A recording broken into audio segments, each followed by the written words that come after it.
Приветствую вас, уважаемые слушатели и зрители. С вами Николай Сакиркин, блогер и тренер из Воронежа. Мы сегодня в гостях у чайной школы Шуйшен, и у нас в гостях путешественник, блогер и настоящий помещик из Индии, у которого даже целых 11 душ, Раджеш Мехта. Здравствуй, Раджеш. Очень приятно тебя видеть. И нам будет помогать в этом Илья Остапенко, индолог, он будет переводчиком. И мы сегодня расспросим у Раджеша об Индии и его впечатления о России в том числе. Ну и первый вопрос, самый естественный. Как тебе Россия? Какие стереотипы, что ты представлял о России, когда первый раз приезжал? Как твое мнение о России изменилось со временем? И как часто ты в России бывал? हाँ, बस ये जानना चाहता है कि ये आपका ये चौथ चौथ का सफ़र है ना। तो इन 4 सफ़रों में रूस में क्या बदलाव आया है, और जो रूस है वो पहले कैसा था, और आपकी नज़रों में जब आप भारत में थे, रूस नहीं गए, तो आप क्या सोचते थे रूस के बारे में, और वो रूस सच में कैसे निकला। जब मैं यहाँ पे 2019 में आया था तो मैं एक अलग ही परसेप्शन लेके आया था। तो मुझे लगा था कि जो रूस है, क्योंकि रूस के बारे में जो खास करके पश्चिमी देश हैं वो बड़ी ही नेगेटिव बातें फैलाते हैं कि रूस में ऐसा होगा, रूस में माफिया होंगे, रूस में तो हो सकता है कि सेफ्टी ना हो। यहाँ तक कि मुझे कहा गया था कि रूस में अगर आप जाएंगे तो हो सकता है कि आपको वहाँ पे बड़ी समस्या हो। हम्म। लेकिन जब मैं यहाँ पे आया तो मैंने देखा कि जो रूसी लोग हैं खास करके वो बड़े शांति प्रिय और बड़े फ्रेंडली थे। Когда я приехал в Россию первый раз, ну вообще даже до моей поездки, очень много читал негатива об России. То, что здесь и мафия, и люди нехорошие, и то и все, и плохо. Но я специально поехал и посмотрел, что и как в первый раз. И увидел, какие есть люди доброжелательные, какие радушные и вообще. То есть в Индии Россию представляет как такую северную хмурую страну с русской мафией, там, с медведями, клюквой и водкой. दरअसल क्या, भारत में जो रूस है वो ऐसा दिखता है कि यहाँ माफिया है, कि यहाँ क्या है, डकैते है, कि यहाँ भालू है, रीछ है। नहीं, ऐसा किधर ऐसा ही दर्शाया जाता है रूस को। भारत में रूस को दर्शाया जाता है एक ठंडा देश। В Индии Россию представляют как одну холодную страну. जो मैंने माफिया वाली बात की है वो दरअसल हम लोगों को, जो पश्चिमी फिल्में हैं वो ऐसी हमें लोगों को दिखाई गई कि रूस तो बहुत ख़तरनाक देश है। Это мы видим чуть с европейских западных фильмов, западного газет, западных журналов. Ну то есть получается стереотип, идущий из западных фильмов, а у нас, соответственно, жизнь в Индии тоже, как обычно, воспринималась по фильмам уже индийским. Он, наверное, знает, что у нас в советские времена были жутко популярны индийские фильмы, и когда была мода даже на Индию, особенно мистические учения, йога, и поэтому об Индии представление позже было двоякое. С одной стороны, как о в такой стране, ну, где много мусора, где много бедноты, с другой стороны, у поклонников Нью-Эйджа, как о неком просветленном месте, где был исток чуть ли не всей цивилизации, и чуть ли там вот, как у все просветленные. Грубо говоря, что это место, у одних это такое место, какая-то сплошная деревня, у вторых это место, где сплошные просветленные. दरअसल ये क्या बता रहा है कि यहाँ भी रूस में लोग भारत के बारे में क्या सोचते हैं, इनकी क्या सोच है। यहाँ भारत इस तरह दर्शाया जाता है कि यहाँ बस भारत में गंदगी है, कि चोरी है, आबादी है एक तरफ से। मगर जिस तरह आप जानते हैं, यहाँ बहुत ज़्यादा पहले फिल्म ही दिखाई गई थी ना। बिल्कुल। तो जो यहाँ के लोग भारत के बारे में जानते हैं, उनका जो ज्ञान होता है वो निकल गया इन फिल्मों के आधार पर। अच्छा। फिल्मों के आधार पर बना है वो ज्ञान, समझे। या स्पिरिचुअल जो श्रेणी है ना, ये लोग जो अभी साई बाबा ओशो मोशो, दरअसल ऐसे लोगों की नज़रों में भारत एक त्रिपुरा है। ठीक है। भारत बस एक त्रिपुरा है, पवित्र भूमि। जी जी जी। अब आप इनको कह सकते हैं कि लेकिन एक आम भारतीय रूस को खास करके 1971 से लेके रूस को एक ऐसे दोस्त के नज़र से देखा जाता है कि जो जिसको कह सकते हैं आप लंगोटिया यार। Мгм. В Индии Россию представляют как такого близкого, крепкого друга, как говорится, как лифчик. Близкие, как лифчик. Интересное сравнение. Нет, ну мы просто говорим близкие, как лифчик, а в Индии говорят, как трусы. Близкие, как трусы. और इसकी जो शुरुआत हुई थी वो सोवियत संघ के समय में हुई थी। А начало это было уже Советского Союза, естественно. Да.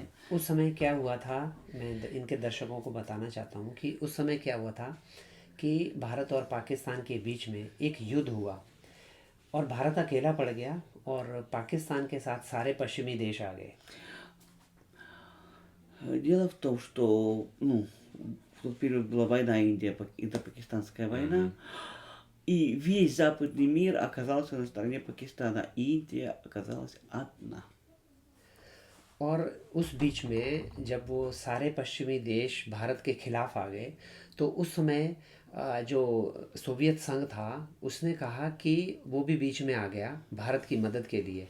तो उसने कहा कि अगर भारत पे कोई भी तीसरा देश आक्रमण करेगा तो वो सोवियत संघ पे आक्रमण माना जाएगा, जिसको देखते ही सारे पश्चिमी देश वापस भाग गए और भारत ने И युद्ध जीत все लिया। западные страны разбежались, узнав о том, что в Советском Союзе было принято решение, что нападение на Индию будет считаться нападением на Советский Союз.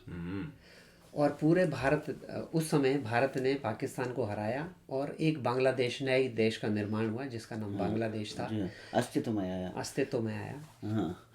И в то время так получилось, что благодаря, это мы так знаем специалисты, политики знают, историки, что в принципе благодаря действиям Советского Союза и Индии на карте появилась новая страна под названием Народная Республика Бангладеш. Это бывший штат индийский же был. Не штат индийский, да? это был Пакистан, Восточный Пакистан. То есть это часть Пакистана, которая Причем это как Калининград был, то есть 1600 километров между Бангладешем, Даккой и остальным Пакистаном. Плюс ко всему, население было бенгалоязычное, которое не учило урду. То есть, это отдельная история.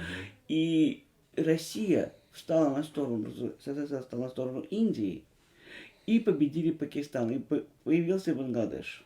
Это, кстати, интересно. Да. दरअसल यहाँ लोग बांग्लादेश के बारे में भी जानते हैं कि बांग्लादेश अस्तित्व में कैसे आया। अच्छा। और इसमें इंदिरा और ब्रेजनेव के दोनों हाथ है।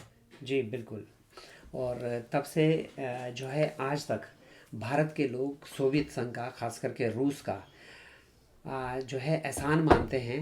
भारत के हर नागरिक जो है रूस को अपने एक सच्चे दोस्त की तरह देख रहा है। С тех пор Индия и Россия стали очень близки, и Индия считает Россию своим ближайшим партнером, и не только стратегическим, а просто политическим, историческим партнером. И я хочу добавить от себя, что, конечно, счастье, что между Россией и Индией нету границы. Нечего делить. Да, кстати. Да. हालांकि मैं अभी बता रहा हूँ कि ये बड़ी खुशी की बात है कि जो हमारी सीमाएं नहीं लगती है, ये तो खुशी की बात है। जी बिल्कुल। और अभी रिसेंटली आपने देखा होगा कि अमेरिका चाहता था कि रूस की भारत मदद ना करे, हमसे तेल ना खरीदे। लेकिन भारत ने रूस से दोस्ती नहीं तोड़ी और अमेरिका के खिलाफ चला गया, जिसकी वजह से भारत के ऊपर उसने टैरिफ भी लगाया। लेकिन भारत ने बोला हमें कोई परवाह नहीं, हम अपने सच्चे दोस्त को कभी नहीं छोड़ेंगे। И вот как раз буквально недавно история, что Америка давила на Индию, чтобы Индия прекратила покупать нефть в России и ввела таксу. Индия сказала, что мы не предадим своего друга, нам будет плохо, но мы не двинемся назад. и что Индии сейчас, как бы сказать, не сильно хорошо, но отношения она не разорвала и не подвела. В России и в русских тебе нравится, и что в России в русских тебе не нравится? Ну, там, предположим, 5 вещей, которые нравятся, Ага. 5 вещей, которые не нравятся. जैसे कि यहाँ तुमको क्या अच्छा लगता है, ऐसी पांच चीज़ें जो अच्छी लगती है, जो सकारात्मक दिखती है, और ऐसी 5 चीज़ें जो नकारात्मक, यानी 5 पहलू है जो नकारात्मक दिखती है रूस के। सकारात्मक चीज़ों में तो सबसे अच्छी बात जो रूस की मुझे लगी वो लगी कि रूस जो है एक बड़ा विशाल देश है, और ये यहाँ पे के जो अलग अलग इलाके हैं वो एक भाषा से बंधे हुए हैं. Ему нравится то, что в России такая огромная страна, и все так интересно, и все соединено одним языком. Да, это же для них экзотика своего рода, да? आपके लिए शायद ये हैरानी की बात ना हो, लेकिन हमारे लिए ये बहुत बड़ी हैरानी की बात होती है कि एक इतना बड़ा विशाल देश जहाँ पे इतने तरह के टाइम हैं, वहाँ के जो लोग हैं वो एक ही भाषा के नीचे चलते हैं. Как же в стране, где 11 поясов и один языक, क्योंकि हमने इतने प्रोग्राम बनाए हैं भारत के ऊपर कि भारत में क्या होता है, शिक्षण नीति कैसे है, पढ़ाई कैसे होती है, भारत की गरीबी के ऊपर में मैंने तो ये क्या है पर्दा उठाए बताए कि वो तो गरीब तो बिल्कुल ही नहीं है, और भाषाई क्या है समस्या को लेकर मैंने बताया कि भारत में क्या होता है, जो रूस के लिए भी सच में हैरान की बात है. हाँ, वैसे ही हैरानी की बात हमारे लिए Вот भी так же, как удивительно для россиян, то, что для индийцев, что в России вот один язык, так и что индийцы в России не понимают, что у нас такая ситуация языковая, что у нас нет общего языка. Да, каждый штат и Да, свой язык, что, да. Нет, самое большое то, что нет единого общего языка. А что в России тогда не нравится? Что और रूस में क्या раздражает? अच्छा नहीं लगता है जिससे तुम चिढ़ जाते हो? मुझे आज तक कोई ऐसा कोई कारण दिखा नहीं रूस में कि जो हमें अच्छा ना लगता हो. Пока еще такого ничего не вижу, что мне здесь не понравилось. मैं सच बात कह रहा हूँ कि मुझे आज तक कोई भी ऐसी चीज़ अच्छी नहीं लगी है. सबसे अच्छी बात है मैं जहाँ जहाँ भी रूस में गया हूँ यहाँ के मुझे अच्छे लोग मिले हैं. और Куда бы я ни поехал, мне всегда встречаются очень хорошие люди. मैं सेंट पीटर्सबर्ग में था, Я был в Питере, मॉस्को में था, в Москве, कजान, в Казани, बेलगोरोड, Белгороде, वोरोनेश. Воронеж. अभी मुझे कुछ मित्र मिले हैं जो मुझे पेर्म बुला रहे А हैं. сейчас у него такие тут появились друзья, которые зовут его в Пермь. Ну, तो अभी तक मुझे ऐसा कोई नहीं मिला, और बल्कि हमारे यहाँ तो एक उदाहरण दिया जाता है. जब मैं पहली बार मॉस्को आया था तो मेरे अंदर में थोड़ा सा एक डर था. Я когда первый раз приехал в Москву, то я боялся. Ну, то я внутри был такой вот дикий вообще страх. да? क्योंकि मैं पहली बार ऐसे रूसी दोस्तों से मिलने जा रहा था जिनको सिर्फ मैंने ऑनलाइन देखा था. И я иду встречаться с людьми, которых видел только онлайн. Ну, только вот так. वो बेलगोरोड से हैं. Вживую, они из Белгорода. मैंने उनकी भारत में एक छोटी सी मदद की थी Я им когда-то в Индии помог, जिसकी वजह से उन्होंने मुझे आमंत्रित किया था रूस आने из-за के чего लिए. они меня пригласили в страну. तो जब मैं मॉस्को पहुंचा तो वहाँ पे मुझे एक भारतीय मिले एयरपोर्ट पे. То, когда я прибыл в Москву, то мне в аэропорту встретились несколько индийцев. तो मैंने उनसे पूछा कि यार ये मैं जा तो रहा हूँ इनके गाँव, तो क्या आपको लगता है मैं सही कर रहा हूँ? Я еду к ним, я у них спросил, я еду в деревню, как правильно ли я поступаю, надо ли туда ехать.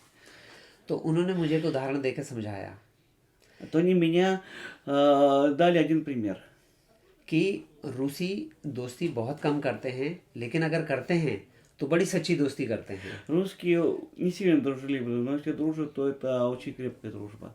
Ну да, это правда. Я सच है. उन्होंने मुझसे एक उदाहरण देकर समझाया कि अगर आप किसी मुसीबत में फंसे हो और आपके उल्टे हाथ की साइड में 1 किलोमीटर दूर एक रूसी है और सीधी साइड में सिर्फ 200 मीटर पे एक भारतीय है, तो आप किसकी तरफ जाएंगे?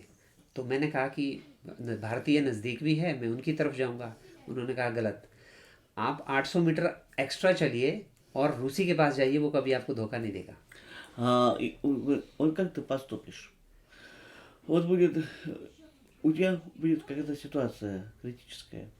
200 метров будут стоять индийцы, а за 800 метров будут русские. Куда ты пойдешь? Он говорит, конечно же, к индийцам. А они ему сказали, неправильно. Да. Иди к русским, они никогда не бросят.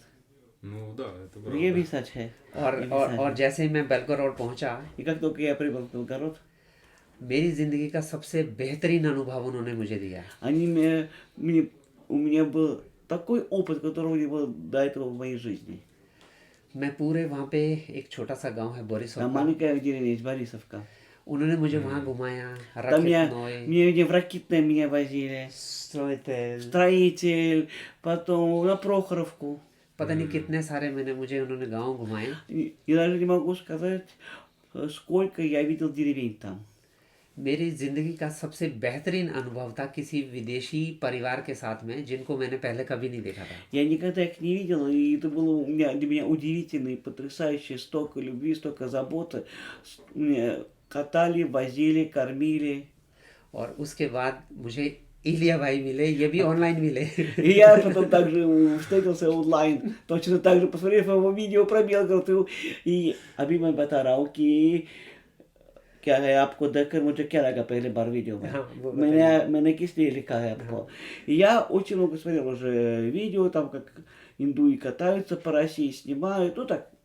И тут я видел парня, такой смотрю, очень глубоко рассказывает, очень серьезно, с большим уважением, а в глазах такое любопытство и такой, ну так вот, и с такой позитив, что я думаю, надо ему написать.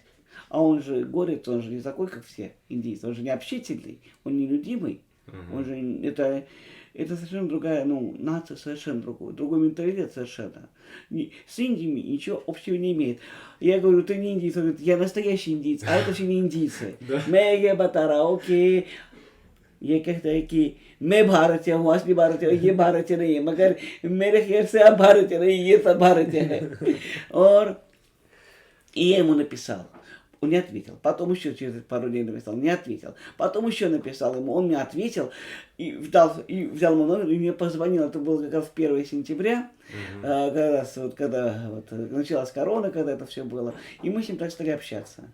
И я увидел, что парню интересно все, что он любопытный, что, ну, совершенно, ну, честно, я по жизни много видел всяких национальностей, но с горцами я никогда не пересекался вот так близко. И, конечно, для меня было, ну, новое открытие в том плане, что с ними нельзя так же, как с другими. Это как вот с русским можно, как с кавказцем, но не как с индийцем. Хочу расспросить про его малую родину, про тем, чем он занимается, потому что, ну, все-таки помещик для нас это что-то из прошлого. Я до сих пор как бы пытался его представить как фермера, но пока ты не уточнил, что нет, надо помещик. Вот пусть он расскажет о себе, и интересная формулировка была, касалась вот этого отношения, что индийцы настоящие мы, он говорит, Да. а не те, которые вот остальные индийцы. Что он под этим понимает и в чем отличие? प्रश्न ये है कि हमारे लिए आजकल ये जो परमेश्वर के जो जमींदार तो होते नहीं है, हमारा जो साहित्य है ये दरअसल हमारी विरासत है, लेकिन भारत में अभी भी ये क्या है, वो परंपरा है, वो विधि अभी भी अस्तित्व में है. वो जमींदार की, जमींदार के हाँ बिल्कुल है। Да, абсолютно верно, абсолютно верно. भारत में अभी भी जो है बहुत सारे, खास करके जैसे मेरा राज्य है, Особенно в моем штате. यहाँ वहाँ पे आप मान के चलिए लगभग 80% जो आबादी है वो सारी की सारी ज़मींदारी करती है। हमारे यहाँ पे सेब के बहुत बड़े बड़े बाग हैं У нас очень большие сады яблочные. और हमारी तीसरी पीढ़ी ये काम कर रही И है। это уже третье поколение, которое мы... Вот, это уже третье поколение. तो हमारी मदद के लिए हम जो है नेपाल से कुछ मज़दूरों को मंगवाते हैं। वो हमारा, क्योंकि हमारे यहाँ पे पहाड़ी राज्य है तो काम इतना आसान नहीं होता है, У нас горные штаты, у нас очень сложные климатические условия, у нас там все непросто. क्योंकि जो सेब का जो बॉक्स होता है वो 20 से 25 किलो का होता है, तो उसको Коробка с яблоками это 20-25 килограмм. तो वो नीचे से पहाड़ में नीचे से ऊपर या ऊपर से नीचे लाने में उसमें बड़ी समस्या होती है। И перетаскивать их сверху вниз и сверху вниз, это очень сложно, поэтому мы приглашаем... Да-да. Пожалуйста, орешки. Спасибо большое. Пожалуйста. Мы приглашаем людей из Непала, ну, то есть, в принципе, покупаем. Из Непала, рабочих да? из Непала, да. Покупать, не нанимать, Ну, покупать. могу, ну, как сказать, ну, короче, нанимать, это немножко были немножко другие отношения. Да, вот хочу обратить внимание, это логотип компании, и для русского человека, как правило, здесь ничего особенного вы не увидите. Малина, да, но для Индии это имеет большое значение, и это необычно для Индии. Сейчас вот он расскажет, почему. Проси, да, про малину, какое значение вот имеет эта культура. दरअसल ये पूछ रहा है कि ईश्वर का क्या मतलब है, इसका क्या महत्व है ईश्वर का. हमारे यहाँ पे इसका बहुत बड़ा महत्व है। Очень важно для нас, очень важно. जैसे मैंने बताया कि ये Как я एक сказал. प्रगति का प्रतीक है। Это символ прогресса. Прогресса. ये हमारे यहाँ पे जंगलों में उस जगह पे पाया जाता है जहाँ प्राकृतिक रूप से पानी होता है। Она там, где есть вода. А, вот оно что. То есть это с жизнью связано. Это по жизнь. сути. यानी ये बस इसका जो जुड़ाव है जीवन से है. जीवन से है, क्योंकि जो एक जमींदार होता है Что उसके который लिए помещик, पानी बहुत महत्वपूर्ण для होता него है। важна очень вода. तो जहाँ पे भी मलीना पाया जाता है वहाँ पे जीवन है। Там, где есть малина, там и есть жизнь. तो हमारे यहाँ इसको बड़े आदर से देखा जाता है। Поэтому поэтому ее так сильно уважают, малину. Она почитается. Удивительно, при том, да, у нас это такая ягода, которая, ну, там, особо... आश्चर्य की बात है क्योंकि हमारे यहाँ तो सीधी सी बात है, बच्चे जब जाते हैं बाबूश्का के गाँव तो वहाँ पर ये क्या है, बगीचे में मलिना तोड़ते हैं. ये हैरानी की बात है मेरे लिए भी। И для меня тоже удивительно. И что там? Подожди, второй вопрос. Про вот, давай сформулируем. Ты рассказывал, что так как ты живешь в горной местности, у вас другая немножко, ты Илья рассказывал, другая немножко культура, другое отношение, и вплоть до того, что ну, настоящим индийцем считает он себя, да? Вот почему, в чем это отличие и почему? विस्तार से बताओ कि ऐसा क्यों है कि पहाड़ी जो लोग अपने को भारतीय मानते हैं और दूसरों को भारतीय नहीं मानते हैं, जो वो ये जो मैदानी है. और मैंने ये भी कहीं सुना है पहले कि जो पहाड़ियों का जो मनोविज्ञान है, पहाड़ियों की जो मानसिकता है, वो बिल्कुल भिन्न है. मेरा मानना यह है कि ये होता है इसलिए कि अलग प्राकृतिक परिस्थितियों से जुड़ा, प्राकृतिक परिस्थितियों से. जी बिल्कुल सही कह रहे हैं आप कि जो पहाड़ी लोग हैं वो अपने आप को ऐसा नहीं कि दूसरे भारतीयों से अलग मानते हैं, लेकिन Нет, कुछ мы себя не считаем уж так уж совсем отдельно, но लेकिन कुछ परिस्थितियां हैं जिनकी वजह से बहुत सारे लोगों को लगता है कि जो पहाड़ी लोग हैं वो आम भारतीय से अलग हैं। но есть такие специфические моменты, такие обстоятельства, которых вынуждают нас считать себя, ну, не индийцами или другие считать нас индийцами. भारत की एक सबसे बड़ी हमारी जो समस्या है वो है वहाँ पे जनसंख्या। Наша главная проблема – это перенаселение. और पहाड़ों में जो जनसंख्या है वो भारत के किसी भी राज्य के मुकाबले बेहद कम है। И по сравнению с другой Индией, все горные штаты, снежные штаты, они малозаселенные. Сиким-то вообще копейки живут в Сикиме. В Мизораме, в Мегалае тоже там до миллиона. То есть, и среди всех штатов Ямачал самый большой горных штатов, 10 миллионов, 7 миллионов. मैं बता रहा हूँ कि सभी पर्वतीय राज्यों में हिमाचल जनसंख्या के अनुसार सबसे बड़ा है. हाँ सबसे बड़ा है, लेकिन फिर भी भारत के बाकी राज्यों के मुकाबले बहुत छोटा है। Ну, а по сравнению с остальными штатами очень маленький. मेरा जो राज्य है बहुत बड़ा है ज़मीन के हिसाब से, लेकिन उसके हिसाब से Мой उसकी штат जनसंख्या बहुत большой, छोटी है। по площади достаточно, как Воронежская область. पहाड़ी लोगों का बाकी भारतीयों से मिलना जुलना भी बहुत कम होता है। Мы, горцы, мало встречаемся с жителями равнины, у нас совершенно, ну, мы не пересекаемся, поэтому у нас так много разницы. उसका सबसे बड़ा कारण है भारत के बाकी राज्यों में जो तापमान है वो पहाड़ के लोग सहन नहीं कर सकते। पहाड़ के लोग सहन नहीं कर सकते, जो जो Ничего मैदानी нельзя. हाँ Дело в том, что गर्मी мы, горцы, не можем переносить климат на равнине. Вот как, да? हाँ, मैं बताऊँ ना, जो मेरे ओर से жарко ему, да? हाँ, जोड़ कर बताऊँ कि जो ऊपर के पहाड़ों में बहुत से रखने वाले लोग हैं, ये नीचे रख नहीं सकते हैं, बहुत जल्दी बीमार पड़ जाते हैं और मर जाते हैं. Я говорю, что тибетцы, которые вот, ну, их там богатые, они не могут жить, они даже заболевают и умирают. Даже так? Мгм. А что, влажность или Ну, давление? жара, Жара из-за жары, да? жара. हिमालय में आज भी ऐसे कई गांव हैं, कई सभ्यताएं हैं जो पहाड़ों से बाहर निकले ही नहीं है. И до сих пор есть такие деревья, такие есть группы населения, которые никогда в жизни с гор не спускались. Ух ты, как. То есть, получается, российскими условиями его не удивить. तो ये बता रहे कि ये आपके लिए हमारा जो जोन है आपके लिए तो हैरानी की बात नहीं है ना, जो हमारे यहाँ वाराणसी में है. हाँ ये तो ज़्यादा मतलब मेरे लिए हैरानी की बात तो नहीं है, लेकिन मतलब एक तरह से खूबसूरत है तो जो मुझे हैरान करता है. Здесь, конечно, यहाँ पे красиво, деревья, листики желтые. Почему он приезжает осенью? Потому что ему нравится эта погода, это время года. А, А по поводу температуры, погоды его не удивишь.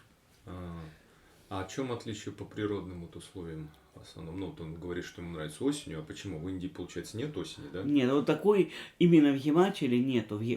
В Кашмире есть вот Ага. такая вот золотая осень, а в Химачале нет. मैं ये बता रहा हूँ कि हिमाचल में इतनी खूबसूरती नहीं है यानी शरद के मौसम में कि कश्मीर में तो पतझड़ होता है लेकिन हिमाचल में पतझड़ नहीं होता. इनको ये बताइए कि मुझे यहाँ का ये वाला जो मौसम जब ये लाल पीले होते हैं ये मुझे बड़े आकर्षित करते हैं. Его очень сильно привлекает вот такой вот красота, вот эти все, как он говорит, желтые и синие листья. Желтые и синие, где вы тут синий видели, не знаю. Ему кажется, что синий тут. Ну, может быть.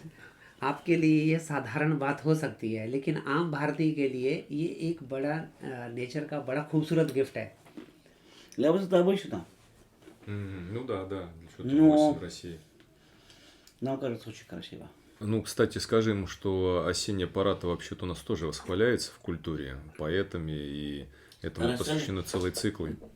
जो हिजा है यहाँ इसकी तारीफ की जाती है और जो पुष्किन की कविताएं हैं, जो चुचुफ की कविताएं हैं, ये सब इसी समाज से ही जुड़ी Да, кстати, है. группа ДДТ Шевчука, любимая пора это осень. Знаменитая песня «Что такое осень», актриса. यहाँ बहुत सारे गाने हैं ओशन के यानी शरद के ऊपर. अच्छा, और मेरी खुशकिस्मती देखिए कि मेरे पास यही समय होता है रूस आने के लिए. И я рад, что у меня есть время, именно вот это время свободы, потому что уже яблоки собраны, и можно приехать в Россию. А чем существенно отличается принципиально сельское хозяйство в Индии от сельского хозяйства в России? Интересовался он таким? हाँ, भारत में जो कृषि व्यवस्था है और रूस में जो कृषि व्यवस्था है, इसमें क्या अंतर है? आपको इसमें तो कोई रुचि थी कि नहीं जानने की? जी बिल्कुल, इसमें मुझे बहुत बड़ी रुचि है. Да, мне बल्कि очень интересно, чем же отличается вообще, ну, устройство. А, он тоже не узнал, да? Да. बल्कि भारत की जो कृषि व्यवस्था है उसके बारे में मैं आपको बताऊंगा, और रूस की जो कृषि व्यवस्था वो मैं आपसे जानना चाहूँगा. Я могу рассказать о сельском хозяйстве в Индии, а вы мне расскажете о сельском хозяйстве в России. Но пока мы сейчас давайте вернемся к нашему вопросу о том, что чем же он отличается от других. बस अभी वापस जा रहे हैं. पहले बताए कि बाकी भारतीयों से क्या फर्क है? जो पहाड़ी लोग हैं बाकी भारतीयों से कितना अलग है? मैं तो बता सकता हूँ, अब तो आप खुद बताए. आप कह सकते हैं कि एक जो आम पहाड़ी लोग हैं जो पहाड़ों में रहते हैं, भारत में उनको बड़ा भोला और ईमानदार से देखा जाता है कि ये लोग ईमानदार होते हैं. Дело в том, что на равнинах считают нас очень наивными и очень прямыми и честными. Так. और इसी वजह से जो भारत में आज भी पहाड़ियों को भोला बोला जाता है, और कई बार बाकी के जो मैदानी इलाके हैं, क्योंकि वहाँ पे लोग जो है थोड़े से चालाक रहते हैं, शहरों में लोग रहने वाले, वो कई बार पहाड़ों में आके जो है बड़े हैरान हो जाते हैं कि इस तरह के अभी भी साधारण लोग कैसे हो सकते हैं। Люди, которые приезжают с равнины к нам, удивляются, а как может быть таким наивным и добрым и честным? हाँ. और इसका एक मैं आपको उदाहरण देता हूँ, बोलिए। Я еще один сейчас пример приведу. जब हमारे प्रदेश का गठन हुआ था 1971 में, Когда мы गठन हाँ जब बना था 56 में, पूर्ण राज्य का दर्जा 1971 में मिला था, 25 जनवरी 1971 को। ага.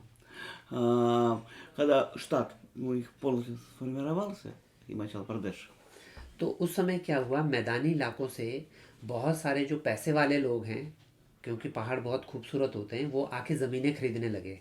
и приехали и стали скупать землю. Наш वो штат. वो इतने सस्ते में ज़मीनें खरीदने Они लगे так по дешевке скупили землю, कि पहाड़ के लोग समझ ही नहीं पाए कि उनके भविष्य के साथ में क्या होने वाला है। что даже и не поняли, что будет у них с будущим, местные жители. तो हमारे जो पहले मुख्यमंत्री थे, Ага. И наш, который раньше был наш министр, उन्होंने एक नियम बनाया и он сделал такой закон, कि हिमाचल से बाहर का कोई भी भारतीय हिमाचल प्रदेश में किसी भी तरह की कोई भी प्रॉपर्टी नहीं खरीद सकता। что никакой житель другого региона не может купить землю в Химачал-Прадеше. Также такие же законы были приняты и в Джамму, в Кашмире, и в Сикиме, и по всем вот этим горным штатам. Мэйя, Батарауки, भारत के सभी जितने पर्वतीय राज्य हैं वहाँ बिल्कुल ऐसा ही कानून पारित कर दिया गया जी था. बिल्कुल। और उसी वजह से हिमालय के जो आज ज़िंदगी है, पहाड़ है, ये शांत है और बचे हुए हैं। И у нас очень безопасно и очень тихо. О, даже так, да? भारत से कई हज़ारों लाखों जो टूरिस्ट है, जो घरेलू टूरिस्ट है, वो हिमाचल प्रदेश आता है घूमने के लिए हर साल। И очень сотнями тысяч приезжают туристы в Химачал-Прадеш. Туристы местные, И индийцы? местные, да. Местные тоже. और जिसमें से कि आपके रूस से बहुत सारे टूरिस्ट आते हैं। एक जगह है कुल्लू में कसौल, वहाँ पे बहुत सारे जो है आपके रूसी टूरिस्ट आते हैं। Очень много россиян приезжает в Кулу, в Косоль. Одного мы такого знаем туриста по имени Николай Рерих. Вот он где вдохновлялся Да, этими местами. да, это он там он жил. हाँ. कुल्लू घाटी भारत में ऐसी घाटी है जहाँ पे सबसे ज़्यादा रूसी महिलाओं ने शादी की हुई है, वो वापस रूस नहीं आई। И в Кулу это такой регион вообще, где больше всего русских женщин, которые там вышли замуж и обратно не возвращаются. То есть им нравится, да, там осталось? Да. यानी वे अपने को वहाँ बहुत खुश महसूस करते हैं ना. हाँ, बहुत खुश महसूस करती हैं, बहुत खुश महसूस करती हैं। आपको मेरे घर से लगभग 20 किलोमीटर की दूरी पे कुछ रूसी महिलाओं ने शादी की है, जिनको मैं अच्छे से जानता हूँ। Я даже знаю такую русскую женщину, которая живет недалеко от моей деревни, в 20 километрах, и ей очень счастлива. सच में बताया तक नहीं मुझे. मैंने आपको बताया था बताया नहीं. कि निर्मंड में एक शादी हुई थी। हाँ, मैंने बताया था। अब गए थे. नहीं, शादी में नहीं गया था। हाँ. मतलब वही है कि हमारे को उससे खबरों से पता चला। अच्छा, आप उनसे नहीं मिले? मैं मिला हूँ उनसे। Он даже с ней встретился. हाँ, मैं मिला सच हूँ में. उनसे, यार। हिंदी बोलती है. अब उसने हिंदी सीखी है।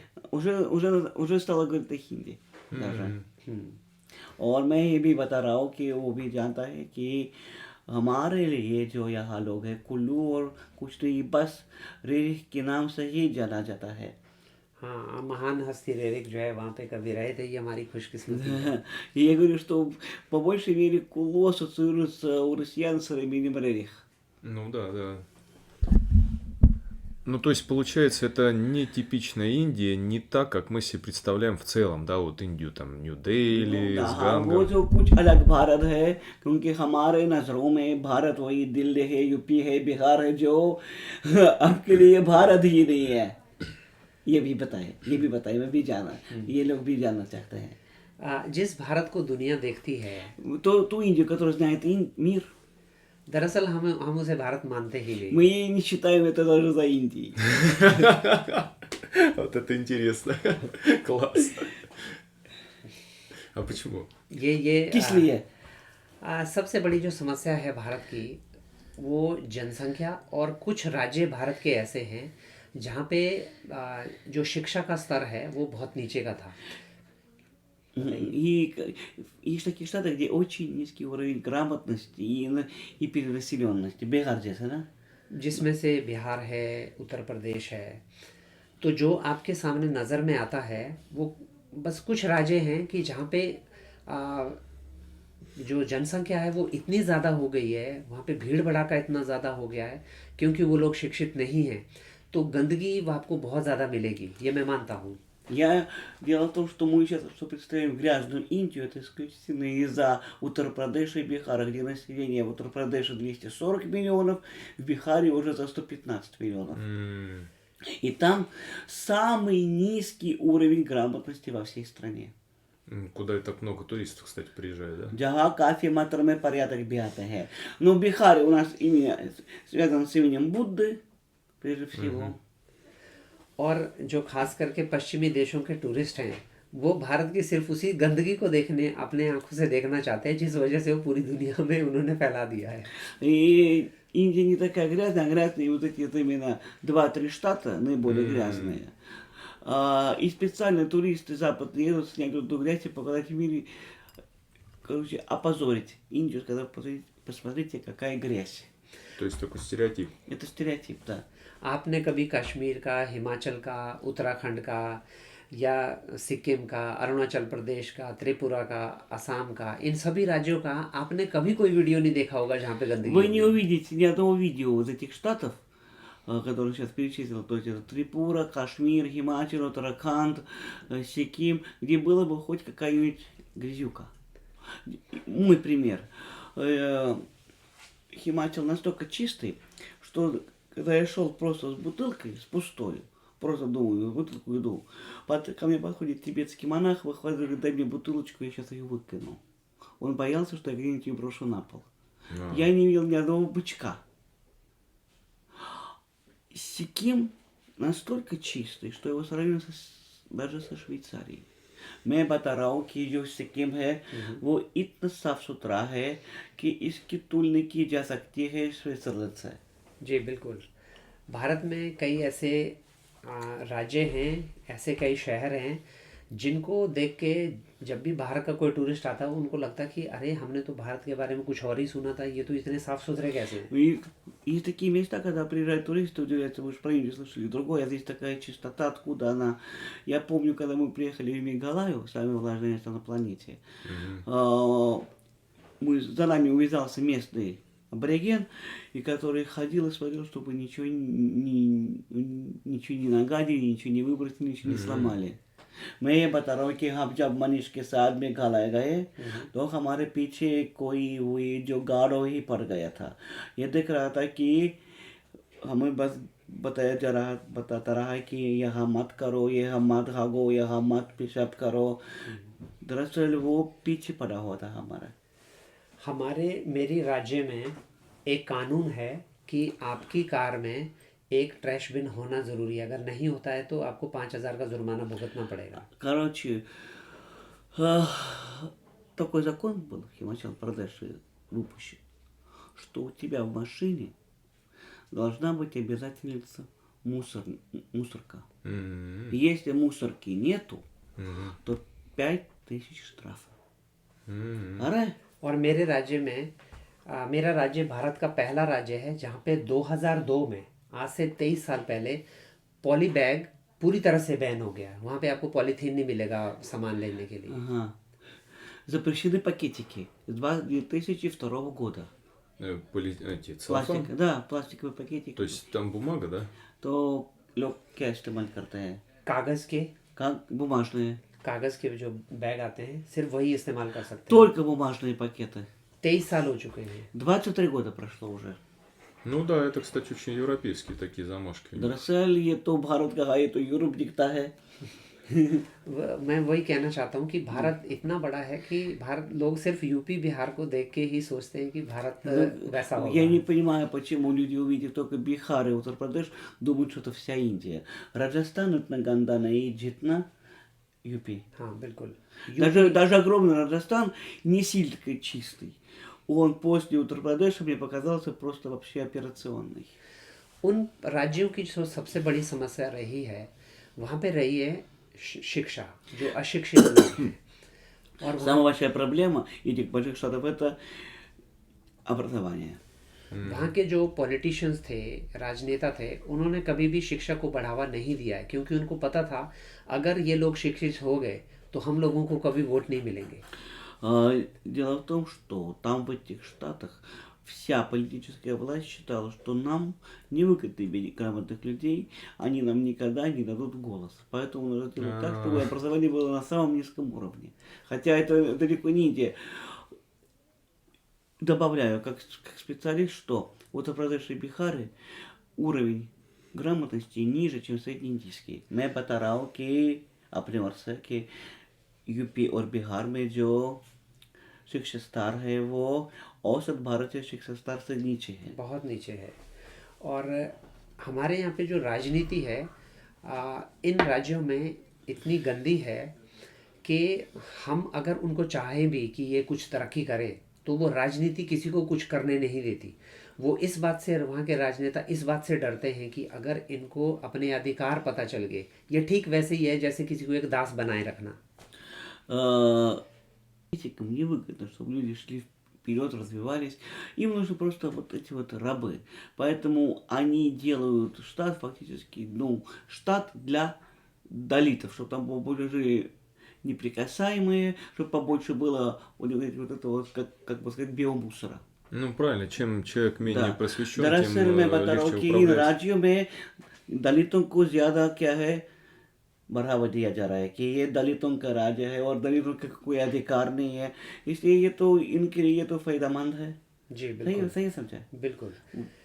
ये राजनेता इनको लोभ देते हैं और जिस चक्रव्यूह में ये बेचारे फंस जाते हैं और ये आज तक ऊपर नहीं उठ पाए।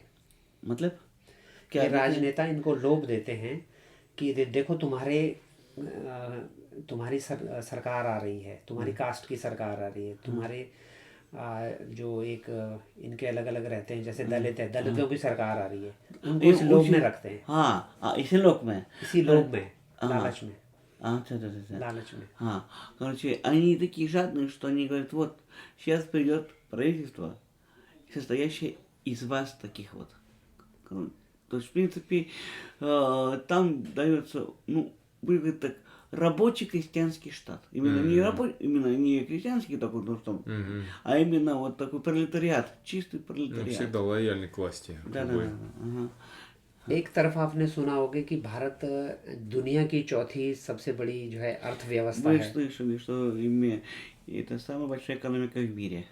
और दूसरी तरफ आप सुन रहे हैं कि वहाँ तो गरीबी है, वहाँ तो लोगों के Вы पास खाना слышали, नहीं है, गंदे हैं। что типа вроде у людей еды нету. В Индии столько еды бросается, сколько мы даже себе представить не можем. मैं बता रहा हूँ कि भारत में इतना खाना फालतू में फेंका जाता है कि हम सोच यहाँ नहीं सकते. अब ये दोनों बातें एक साथ कैसे हो सकती हैं? Как мы можем считать себя такими людьми? Что общего между ними и нами? दक्षिण भारत जो है वो भी काफी साफ सुथरा है, यानी बिल्कुल उल्टा है. И даже Южная Индия, она совершенно другая, она тоже совершенно другая. तो भारत की समस्या शायद आप समझ गए होंगे, ये कुछ राज्यों की समस्या है. Что вы, наверное, поняли проблему Индии, это проблема только 2-3 штатов. बाकी भारत बहुत तेजी से तरक्की कर रहा है. А остальная Индия идет вверх. развивается Индия, Южная Индия. लेकिन कुछ राज्य हैं जो आज भी वहीं के वहीं हैं. А есть штаты, которые до сих пор, ничего там не изменилось.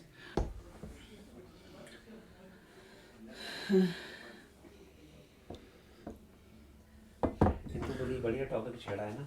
Как тема хорошая, большая, да, интересная. Вот это очень интересно. Похоже на мою мысль. Ну вот да, когда ты рассказывал, да, про то, что мы Индию немножко не так себе представляем. Да. Вот про экономическое развитие раз затронули. Да, сейчас Индия, ее часто называют темная лошадка мирового азиатского региона. Вот как это, ощущается ли это в их обычной жизни? И то, что вот Индия сейчас вырывается в космос как космическая держава, это как-то вот отражается на национальном подъеме? समझाने की कोशिश कर रहा हूँ, वो ये जानना चाहता है कि अब हम भारत को एक परमाणु शक्ति और एक क्या है अंतरिक्ष शक्ति के तौर पर नहीं देखते हैं. अब भारत आगे जा रहे हैं, इसको कहा जाता है कृष्ण घोड़ा, यानी क्या है, कृष्ण अश्व। देश की वो इसकी तरह की हो रही, लेकिन हम तो देख नहीं सकते हैं क्या। भारत में रहने वाले लोग इसको महसूस करते हैं, कैसे देखते हैं इसे? हाँ, कई पिछले आप मान के चलिए Представьте себе, काफ़ी что सालों में за भारत несколько में лет बहुत ज़्यादा तरक्की हुई है। Индия достаточно развилась за последние несколько лет. हमारे सामने सामने हर चीज़ बदली है। Перед нами изменилось все практически. हमारे यहाँ पे मैं एक छोटा सा उदाहरण देता हूँ। Маленький пример приведу сейчас. हमारे यहाँ पे आबादी की वजह से ट्रेनों में सफ़र करना बेहद मुश्किल हुआ करता था। Стало невозможно ездить на поездах из-за перенаселенности. आज हर तरह की ट्रेन भारत ने शुरू की है जो भारत में ही बन रही है, Что поезда, которые в Индии делаются, जिसमें हाई स्पीड ट्रेन हो गया। высокоскоростные поезда, हमारे यहाँ भी एक ट्रेन चली है जिसका जो नाम है वो वंदे भारत रखा गया है। новый поезд пустили, Ванде Бхарат, скоростной. बड़ी खूबसूरत ट्रेन है। Очень красивый поезд. Ну, в Китае, да? Да, в Китае, да. वो भारत में ही बनी है Он в Индии же произведен. और भारत साउथ एशिया के कई देशों के लिए ये अब जो है ट्रेन अपनी बेच भी रहा है। И продают страны в соседние, и продают поезда в соседние страны Южной Азии. Ну, кстати, это показатель, да, смотри, высокотехнологическое производство, которое Да. сама для внутреннего же рынка и производит Да. страна. Это большой Как показатель. напоминает Советский Союз, когда мы все производили для себя, и внутри страны все Ну было. да, или как Китай. जो चीन की तरह है. हाँ, भारत में पहले खास करके हमारे पहाड़ी राज्यों में रोड बड़े संकरे हुआ करते थे। Раньше у нас в горных штатах были очень маленькие узкие дороги. आज जो सड़कें हैं वो पूरी तरह से बदल गई हैं। А к данному моменту все дороги уже изменились. पहले जहाँ मैं अपने घर से दिल्ली पहुँचने में 18 घंटे मुझे लगते थे, 18.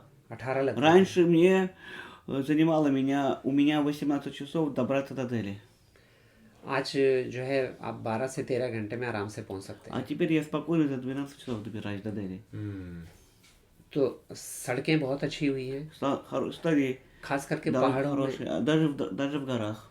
पहाड़ों में सड़कें बनाना बेहद मुश्किल होता है। Очень сложно сделать дороги и провести. बड़े बड़े पुल, बड़ी Очень बड़ी большие टनल्स мосты, тоннели. बनानी पड़ती है जिसमें बहुत पैसा सरकार का खर्च होता है। Очень большие траты приходится. तो पिछले लगभग 20 से 25 सालों में हमने देखा है कि भारत ने बहुत तरक्की की है।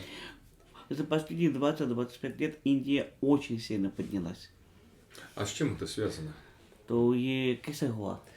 दरअसल इसका कारण था कि भारत के जो ज़्यादातर लोग हैं, आपने देखा होगा दुनिया की बड़ी कंपनीज में आज भी भारतीय टॉप पे हैं। Ну, дело в том, что до сих пор по миру в компаниях управляющие и главы, конечно же, из Индии.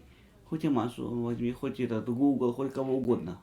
Да, кстати, небольшую ремарку. Я работал когда-то давно еще в молодости страховое общество Росна, а вообще это немецкая компания, где владельцем является, ну, немец индийского происхождения, Ханас Чопра. ओ, हाँ, अब ये बता रहा है कि वो पहले एक बीमा कंपनी के लिए काम करता था, रोस्नो। अच्छा। वो दरअसल जो कंपनी वो रूस का नहीं है, जर्मन है। और इसके बावजूद वहाँ का जो मुखिया है वो एक भारतीय गूगल, माइक्रोसॉफ्ट, IBM, मास्टरकार्ड, जितनी भी हैं, यहाँ तक कि आप जानते हैं जो नासा है उसमें 60% भारतीय साइंटिस्ट। А в НАСА 70% это индийцы. О, как 60-70% индийцы, да. अभी जितने एस्ट्रोनॉट है, सुनीता विलियम थी, वो भारतीय थी। Что астронавт Сунита Вильямс, она वो इंडियन। नासा में कल्पना चावला थी, वो भारतीय थी। और अभी आपने तिवारी का नाम सुना होगा, जो अभी पिछले महीने गया, वो भारतीय था। तिवारी कौन है? जो अभी नहीं था एक अंकित तिवारी नाम से। अंकित? हाँ, वो कौन है? वो जो है एक अभी जो गया नासा में। А сейчас какой-то появился Анкит Тивари в НАСА. А еще в Россию приехала дама из Амстердама. Она с Байденом работала. Зовут ее Тара Деви. Да, я слышал. भारत में जो लोगों का दिमाग है वो बहुत तेज चलता है किसी भी काम को करने के लिए। У индейцев мозги хорошо работают, что не сделать. такие креативненькие. आप समझिएगा जो इसरो है, हमारा जो अभी आपने देखा होगा कि चंद्रयान, Мы сейчас запустили в космос спутник Чандраян. Ну вот я про Да, космос. वही पूछ रहे हैं. कि वो साउथ पोल पे जहाँ पे कोई नहीं कर सका, हमने वहाँ पे लैंड करवा दिया। हालांकि हम И мы приземлились на Южный полюс на Луне, когда туда еще никто не приземлялся, а мы приземлились. Ну, если не ошибаюсь, еще фотографии с миссии Аполлона, они же делали, где американцы Да, высаживались. да. Я еще прислал тогда, он тоже делал ролик по поводу того, когда Индия села на Луну. आज जितनी भारतीय कंपनीज हैं भारत में, दरअसल तरक्की होने के कारण है वहाँ के लोगों का व्यापार खोलना। उन्होंने व्यापार शुरू किया, हर तरह से व्यापार, अपने ही देश में हर चीज़ को बनाने लग गए। Сейчас в Индии, ну, все производят. То есть сейчас Индия может, я вот добавлю, заменить даже Китай. Ну, то есть, по факту, правильно говорят, что Индия это, ну, будущий Китай, скажем так. दरअसल ये भी बता रहा है कि जो भारत जो है वो चीन जैसा बन जाएगा. हाँ, चीन हो जैसा सकता है। बनेगा, может быть. हो सकता है। फिर भी बधाई बहुत है. हाँ, ये थोड़ा सा, ये हम इंडियंस को कई बार थोड़ा सा, भारतीयों को गर्व महसूस होता है कि जो 20 साल पहले या उससे पहले का भारत था, हमने कुछ तो किया है। Да, мы чувствуем, что мы что-то сделали за 20 лет. Но стать как Китай, это, по-моему, нереально никому. आप जानते हैं 1947 में जब अंग्रेज़ भारत से गए तो एक भूखा नंगा देश छोड़ के गए थे, सब कुछ ले गए अपने साथ में। В 1947 году, когда англичане ушли, они забрали все и оставили просто голую, голодную страну. И до сих пор в России так и думают, что многие думают, что в Индии нет еды, что в Индии умирают, что вот реально так Туалетов думают, нет. что вот अभी भी यहाँ लोग सोचते हैं कि भारत अभी भी इसी हालात में है कि भारत में लोग भूखे रहते हैं.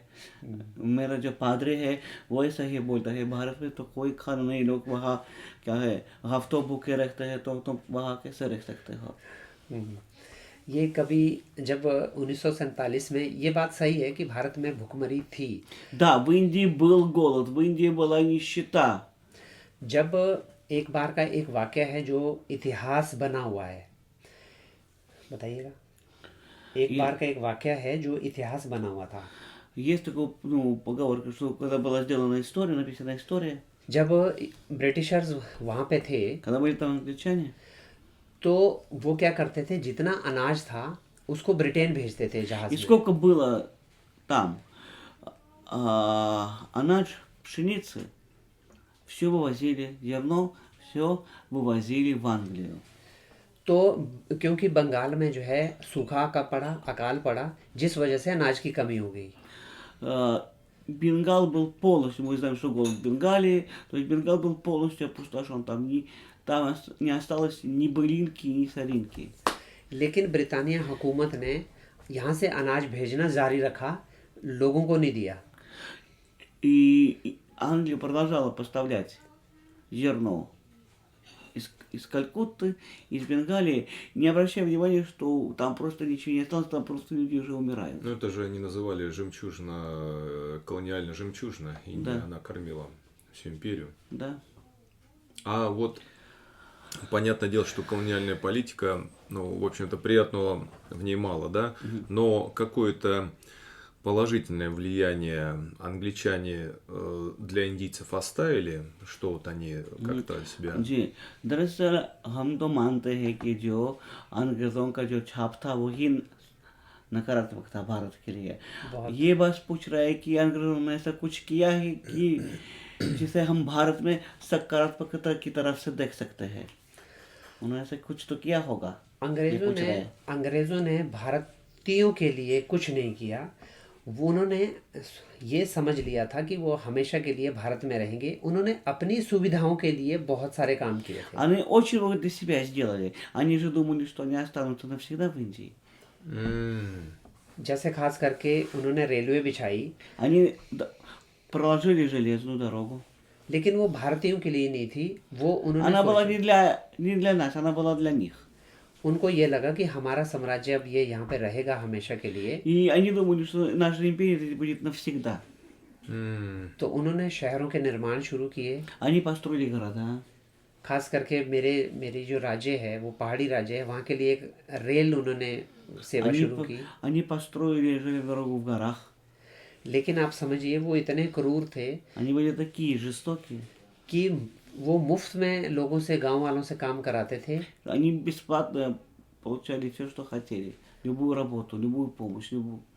और घर से एक आदमी का उनकी सेवा में जाना ज़रूरी था, नहीं तो उस फैमिली को जेल में डाल दिया जाता था। И из каждых семьи забирали по человеку им на службу, иначе бы вся семья пошла бы в тюрьму. जिसका कोई दाम नहीं दिया जाता था, और उसमें क्योंकि आप जानते उस समय मशीनरीज नहीं थी, तो उसमें रिस्क बहुत ज़्यादा होता था, तो कई सारे लोग उसमें पहाड़ों में खोदते हुए मर भी गए। Многие люди умирали в горах, которые работали на англичан. Не было же машин. И туннели делали в горах руками. जब रेलवे लाइन शिमला पहुंची तो उन्होंने शिमला को राजधानी बना लिया, अपनी दूसरी И только राजधानी। достроили дорогу, Шимлу сделали летней столицей Индии. शिमला फिर उनकी, क्योंकि गर्मियों में वो दिल्ली में नहीं रह सकते थे, Они в жару-то в Англии, в Дели не могут жить. तो वो अपनी जो राजधानी है गर्मियों में शिमला शिफ्ट कर देते थे। И они на лето перебирались из Калькутты, из Дели в Шимлу. Как летний дворец, типа того. Да. और शिमला में हैरानी की बात आप देखिए, शिमला में जो मेन स्ट्रीट थी वहाँ पे लिखा हुआ था कि dogs and Indians are not allowed. Написано «Dogs and Indians are not allowed». То есть в Шимле до сих пор осталась табличка, что индийцам и собакам вход запрещен. А, это же та знаменитая фраза, по-моему, ты про нее рассказывал, да и Да. вообще она знаменита, Да. да. तो आप समझ सकते हैं कि उन्होंने भारतीयों के लिए क्या किया होगा। Вы теперь понимаете, что Индия что сделала для... Англия что сделала для Индии. Я общался с нашим преподавателем философии из университета. Он вел у нас индийскую философию. И он рассказывал, под влиянием, в частности, британцев, вот, йога возрождалась, каким образом Радхакришна Вадияр IV, если не ошибаюсь, при нем было. Он, когда увидел гимнастику британцев, было взято упражнение за основу и добавлены йогические упражнения. Он тогда обратился, я вот не помню, кто тоже известный достаточно в культуре вот йоги, Да. стал, что вот у нас же есть тоже йога, давай возьмем за основу британскую вот эту гимнастику и добавим из йоги. И они стали вот возрождать под вот этим вот впечатлением от зарядки британских солдат. Кто? Радхакришна Вадияр IV. Это же этот был наш Махараджа майсурский. Вадияр IV. Возможно, да. Это был наш Махараджа IV, майсурский Махараджа. बस वही मैसूर के महाराजा के बारे में बता रहा है वदियार चौथा, जिन्होंने अंग्रेजों का व्यायाम अपनाकर इसी को योग से मिला दिया। दरअसल योग तो अगर आप देखेंगे ये तो बहुत पहले से भारत में था, Йога это была еще и до этого давно. ये अंग्रेज़ों का दिया हुआ नहीं है। Риши Патаджали, основатель же. ऋषि पतंजलि को। क्योंकि हाँ जी बिल्कुल, जो हमारे ऋषि मुनि थे, आज भी अगर आप एक उत्तर भारत में, उत्तराखंड राज्य में एक छोटी सी नगरी है जिसको योग नगरी के नाम से जाना जाता है, Ришикеш? ऋषिकेश। У нас же есть столица в उत्तराखंде, такая йогическая, Ришикеш. तो वहाँ पे अगर आज भी देखेंगे, वहाँ पे जब अंग्रेज नहीं आए थे उससे भी पहले के आश्रम बने हुए हैं। Там были уже ашрамы йогические еще до англичан. यानी कि ये जो योगा प्रैक्टिस है ये बहुत पहले से भारत में चलती आई है। Практика йога была уже давно до англичан. Нет, я понял, я имею в виду к тому, что это его сподвигло возродить Вадияра IV, поясним, возродить йогу. Он вдохновился, что у нас есть в нашей культуре йога, вот эта гимнастическая практика.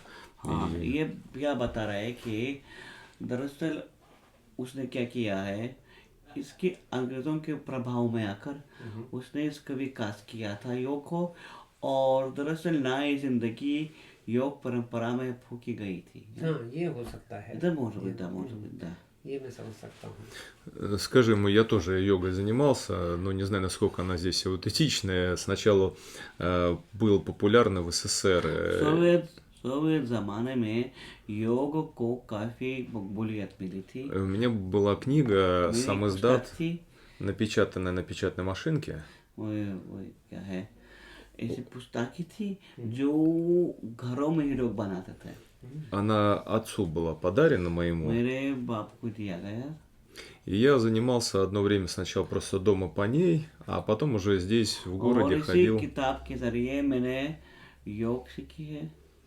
Ну, это такой, बस ее ये- называли советская йога, इसे- хатха-йога, इसे советская क्या- хатха-йога. इसे कहा जाता है सोवियत कालीन हाथा योग.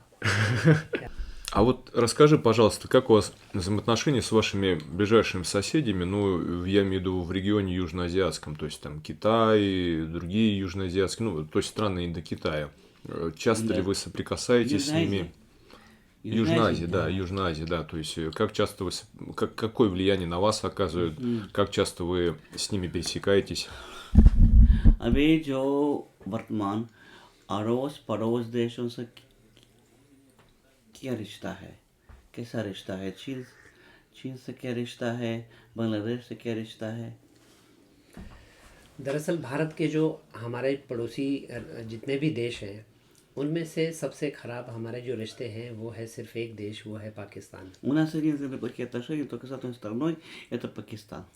हालांकि भारत अपने पड़ोसियों को कभी भी शत्रु नहीं मानता है, Но Индия никогда не считает врагами всех своих соседей.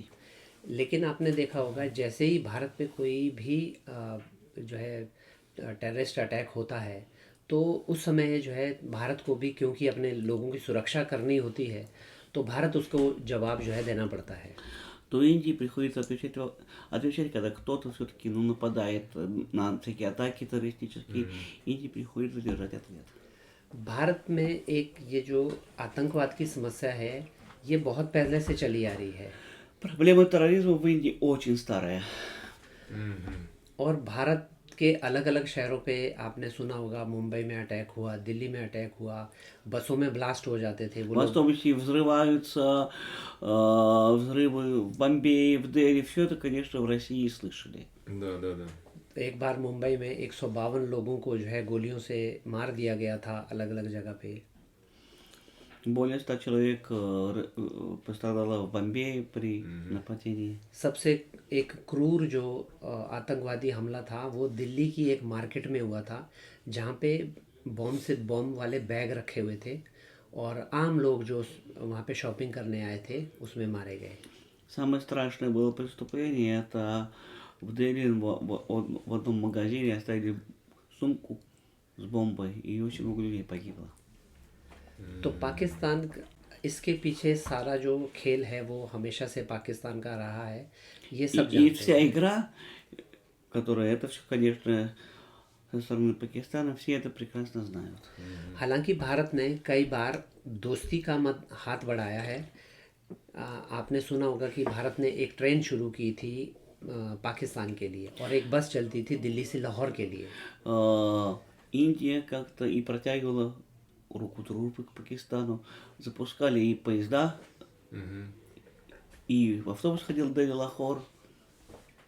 लेकिन उसके पीछे एक जो सबसे मुख्य कारण है वो है सिर्फ और सिर्फ जो धार्मिक जो उनकी चिढ़ है हमसे. तो सिर्फ वही चीज़ है कि वो लोग जो है हमारे लोगों को मारते हैं. अभी आपने देखा होगा कश्मीर में आम जो टूरिस्ट घूम रहे थे 26 लोगों को उनका धर्म पूछ के मारा गया, नाम पूछ के मारा गया कि हिंदू है तो मारेंगे. Да, если ты индус, то мы тебя убьем. Что это было? Когда 26 невинных туристов расстреляли террористов в Кашмире. Все, что сейчас происходит, это вся эта проблема, это только религия. तो आप समझ सकते हैं कि अगर आपके पड़ोस में ऐसा पड़ोसी हो जहाँ पे हमेशा से ही कोई समस्या हो तो आप समझ सकते हैं ये भारत के लिए कितना नुकसानदेह है. Посмотрите, все, что происходит в этих странах, какие там проблемы, это все, конечно, отражается на Индии. अब आते हैं चीन पे. Теперь говорим о Китае. चीन के साथ में भारत के कुछ एक सीमा विवाद हैं. С Индией у Китая проблема, прежде всего, пограничного характера. Территориальные споры, да. Да. लेकिन वो इतने हद तक नहीं हैं क्योंकि उनके देश से हमारे लिए कोई इतना ज़्यादा नुकसान नहीं है, इसलिए हमारे उनके साथ में व्यापार में समझौते बड़े अच्छे हैं. У нас очень хорошие торговые отношения с Китаем. Да, у нас проблемы с границей, ну, не будем говорить, что Аруначал Прадеш, часть с Тавангом. Китай считает своим. И я как рассказывал о войне табличек. मैं ये बता रहा हूँ कि अरुणाचल में क्या होता है कि ज़्यादातर भारतीयों में इसमें रुचि नहीं, मैं बता रहा हूँ कि वहाँ क्या होता है जब चीनियों का आना होता है तो ये क्या होता है अंग्रेजी में लिखित बोर्ड क्या है हटाते हैं और चीनी में लगाते हैं। जब भारतीयों का आता है ये चीनी बोर्ड को हटाकर अंग्रेजी में लगाता है। तो चीनी क्या कहते हैं कि आप ये देखिए क्या हो रहा है, आप आपकी अपनी भाषा तक नहीं है जी हमारे जो अपनी भाषा है चीनी, तो आपकी भाषा तक नहीं है। जी। चीन के साथ सिर्फ भारत का जो मसला है वो सिर्फ और सिर्फ बॉर्डर का मसला है, Проблема только с границей. Вот именно как раз, ну, क्योंकि चीन और भारत के बीच में ऐसा कोई बॉर्डर नहीं है जिसको इंटरनेशनल बाउंड्री घोषित किया गया हो। तो उस वजह से दोनों एक दूसरे को कहते हैं कि यहाँ तक मेरा है, वो कहता है कि यहाँ нет, तक до मेरा сих है। пор граница с Китаем не маркирована. И, про это, и вот два региона, это Аксайчин, пустыня, горная пустыня, и огромный, ну, как огромный северо-восточный штат Аруначал Прадеш. То есть Аврора, штат Авроры. तो अगर ये सीमा जो विवाद है अगर ये ख़त्म हो जाता है चीन और भारत के बीच में, तो इसके अलावा चीन और भारत के बीच में दूसरी कोई, मुझे नहीं लगता कोई ज़्यादा बड़ी समस्या है। И если эта проблема решится пограничного характера, то никакой особо трения не будет с Китаем. Только проблема вот Аруначал Прадеш. और हमारी सेना के बीच में एक संधि है कि दोनों में से कोई भी सेना, भारत की और चीन की, एक दूसरे पर हथियार नहीं उठाएंगे। И у нас такой договор, что ни одна армия, ни китайская, ни индийская, не применяет оружие. ये भी है? हाँ, ये संधि है हमारे बीच संधि में। है? हाँ, अच्छा, यानी क्या है, जो वहाँ होता है तो ये बिना हथियार है होता है ना? ये मुक्केबाजी होती है डंडे से, सिर्फ हथियार इस्तेमाल नहीं होता है। वही मुझे пता नहीं था, सच में. Оказывается, я вот этого не знал, что они дерутся палками и кулаками. Палками, кулаками. Палками и кулаками дерутся Интересно. китайцы и эти индийцы. क्योंकि हथियार इस्तेमाल ना करने की संधि है, तो कई बार सेना में आपस में झड़प होती है कि जैसे उन्होंने बाउंड्री की दीवार लगा दी तो भारतीय उसको तोड़ के आगे बढ़ जाएंगे तो कि वहां तक हमारा है। Вот это наше, это ваше, это ваше, это наше. И вот они все равно. छोटे मोटे विवाद चलते रहते Это हैं। маленькие такие. तो जो बोर्ड हटाने की कहानी तो सही है ना? हाँ, सही वो बताया? सब सही है। सही बताया। इसके अलावा भारत के जो चीन के साथ में कोई ऐसा मसला नहीं है जैसा कि पाकिस्तान के साथ में कि С आतंकवाद Китаем हुआ нет हो। никаких таких проблем, как у Индии с Пакистаном. या उन्होंने कभी हमारे लोगों को मारा हो, या हमने कभी Нет такого, чтобы мы убивали их людей, либо они наших людей убивали. आज भी चीन और भारत के बीच में व्यापार चल रहा है। Сейчас торговля идет хорошо. छोटी मोटी झड़पें होती है, लेकिन चीन और भारत के Ну, बीच так में। немножко бывает, такие проблемы небольшие, но все равно терпимо. इसके अलावा हमारा जो पड़ोसी मुल्क है वो है नेपाल, Ну, еще теперь у нас Непал, ближайшая. Да, Непал. क्योंकि नेपाल पूरी तरह से भारत के ऊपर निर्भर है। Непал полностью зависим от Индии. तो उसके साथ यहाँ तक कि हमारी जो सीमा भी नहीं है, ओपन सीमा है। У нас даже границы с Непалом нет, ну, открытая граница. वो लोग हमारे यहाँ आ सकते हैं, हम उनके यहाँ जा सकते हैं। मैं अभी विस्तार से समझाता हूँ. То есть не нужно никакого паспорта, никакого контроля нету, все как вот Россия, Беларусь. То хотел сказать, как Россия и Беларусь. Да. ठीक ऐसे ही हमारा एक पड़ोसी बहुत छोटा सा मुल्क है भूटान। И такой же с маленьким крупным Да, Бутаном. королевство. उसको भी, वो भी भारत के ऊपर निर्भर है, सारी Они चीजें тоже भारत от से लेते Индии, हैं। тоже от Индии. तो क्या भूटानी जो नागरिक भारत आ सकता है ना? हाँ, भारत आ सकते हैं, भारत के नागरिक भूटान जा सकते हैं। И спокойно. Бутанцы могут приезжать это в Индию बिना визы. बिना वीजा के। हम दोनों में किसी को वीजा नहीं चाहिए होता है। लेकिन चेकिंग तो है ना? हाँ, चेकिंग है, Но लेकिन там वीजा есть, नहीं। но там есть пограничный пункт. То есть ты все равно, то есть нужно, а с Непалом такого нету. और नेपाल के बीच में वो नहीं है. नेपाल के बीच में वो भी नहीं है। तो क्या होता है बीच में, क्या होता है, जो अंतर्राष्ट्रीय जितने पर्यटक होते हैं उनको इसी इलाकों में सावधानी के साथ घूमना चाहिए. हाँ, बड़ी सावधानी के साथ घूमना पड़ता है। हाँ, और घूमना पड़ता है। हाँ। और दूसरी बात है, अगर मैं होता तो कुछ बड़ी बड़ी बात नहीं होती, फिर भी जो गोरे गोरे होते हैं तो उनके लिए तो समस्या हो सकती समस्या है, हो सकती समस्या है। हो सकती है, मेरे लिए तो भी हो सकती है, लेकिन बहुत कम है। कम है। भूटान के साथ अच्छे रिलेशन हैं, С Бутаном очень хорошие отношения। चीन के साथ अच्छे रिलेशन हैं। मैं बता रहा हूँ कि अभी फिलहाल की जो भारत वो एक марк бана рае, рейль марк бана рае, Бутан Корея. जी। Я вчера смотрел новости, читал канал, и уже договоренность у Индии, уже все, начинают строить железную дорогу в Бутан. А то, сообщение будет. да, वरना क्या होता, पता है क्या होता, अगर भारत नहीं बनाता तो चीन बनाएगा. और भारत ने एक नेपाल को भी अभी एक गिफ्ट दिया है, एक रेल मार्ग। И сейчас Индия подарила Непалу большой подарок в виде железнодорожной ветки. इसके बाद अगर हम देखें तो हमारा एक बिल्कुल भारत की सीमाओं के बिल्कुल बीच में है बांग्लादेश। И между нашими границами расположен Бангладеш. भारत के बांग्लादेश के साथ में 2023 तक बहुत अच्छे संबंध थे। И до 2023 года у нас были очень хорошие отношения. वहाँ पे एक सरकार बदली Там поменялось правительство. जो कि धार्मिक कट्टरवादी सरकार आई। Пришло такое, будем говорить, происламское правительство. Старуху убрали. Старуха-то была, ее убрали. मैं बता रहा हूँ कि वो जो बोरिया थी उसको हटाया गया. तो जैसे ही वो लोग आए वो भारत के खिलाफ हो गए, हालांकि भारत ने उनको कुछ नहीं किया। И только изменилось, ну, правительство поменялось, как все уже, и начались проблемы с Индией. आज भी जो बांग्लादेश है वो भारत के ऊपर निर्भर है। Сейчас сейчас полностью Бангладеш зависит от Индии. भारत की अगर किसी बांग्लादेशी को विदेश जाना होता है तो उसको भारत आना पड़ता है एम्बेसीज के लिए। मतलब? जो एम्बेसी होती है, हाँ. क्योंकि बांग्लादेश में एम्बेसी नहीं है किसके? बाहर के देशों की। सच तो में? हाँ, तो वीज़ा लेने के लिए उसको भारत आना पड़ता है।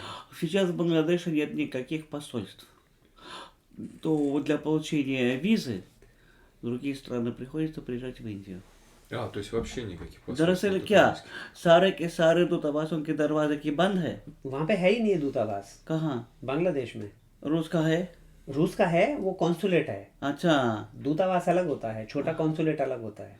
हाँ, समझ गया. Там только консульство, а посольства нету в Бангладеше. Как интересно. तो ये भारत आते हैं अब उनके साथ में, लेकिन फिर भी भारत कोशिश करता है कि उनके साथ में संबंध अच्छे रहे, क्योंकि उनके साथ में हमारा कोई ऐसा झगड़ा नहीं है।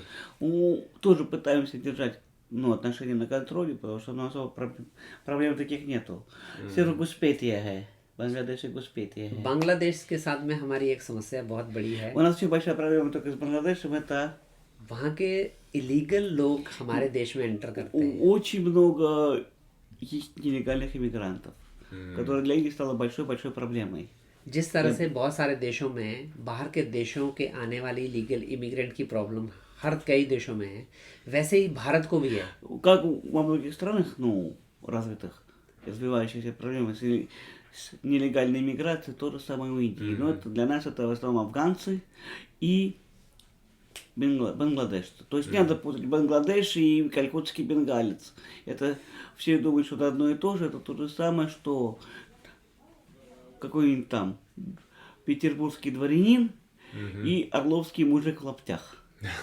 Я понял. मैं ये बता रहा हूँ कि जो कलकत्ता में रहने वाले बंगला और बांग्लादेशियों में कितना बड़ा अंतर है. इसके अलावा बात करते हैं श्रीलंका की। Поговорим сейчас о Шри-Ланке.